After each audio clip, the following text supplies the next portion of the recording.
Hey, we're here with Darius Rucker. Thanks so much for taking the time, man. Really appreciate it. Oh, thanks for having me. Absolutely, man. Listen, in your wildest dreams, did you ever think you'd be a country singer having this much success at this stage in your life?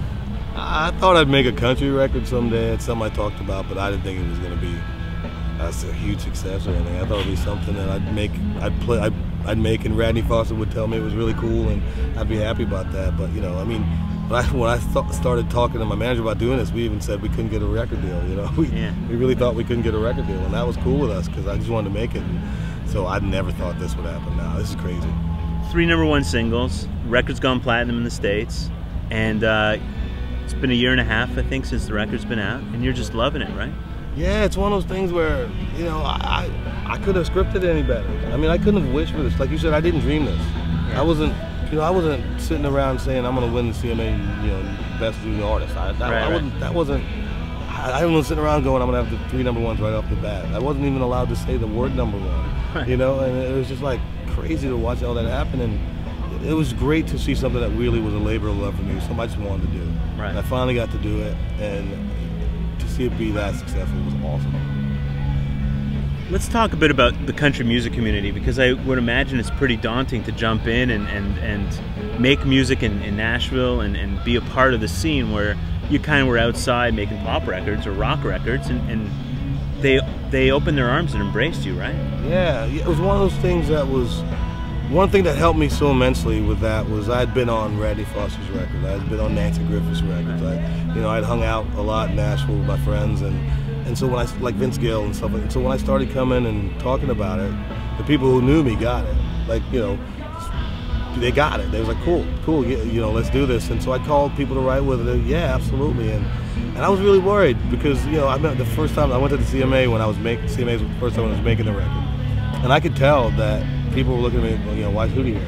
I could tell. That's that's how I felt. So I could tell. That's how people were looking at me, and so it really feels good now to go there, and it ain't like that. You know, where people know I'm part of the community. They're happy I'm here. That's the thing that's really got me. How many people came up to me and said, in their way, "Man, I'm so glad that you had success." For people who are music lovers, though, it's not such a stretch. Like you were doing country-esque or roots folk music with Hootie and the Blowfish.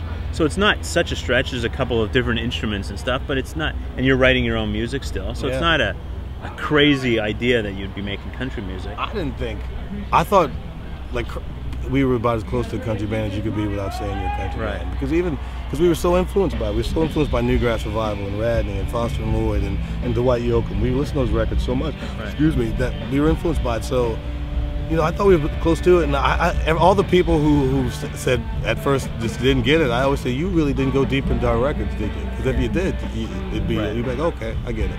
Yeah, totally. You know, I was a fan of the Hootie records, and then you had a country record, and I thought, yeah, it makes sense to me.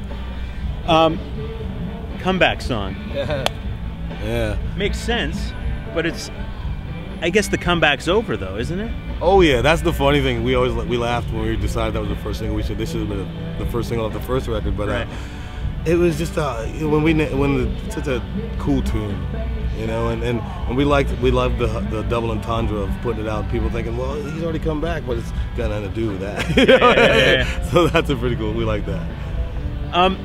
What I find interesting about the track is that it could have crossover potential. You could be back on an AC chart with that song, no problem. Oh, it's funny. The funny thing about last record is the fight we had to keep those songs off pop radio, because I just didn't want it.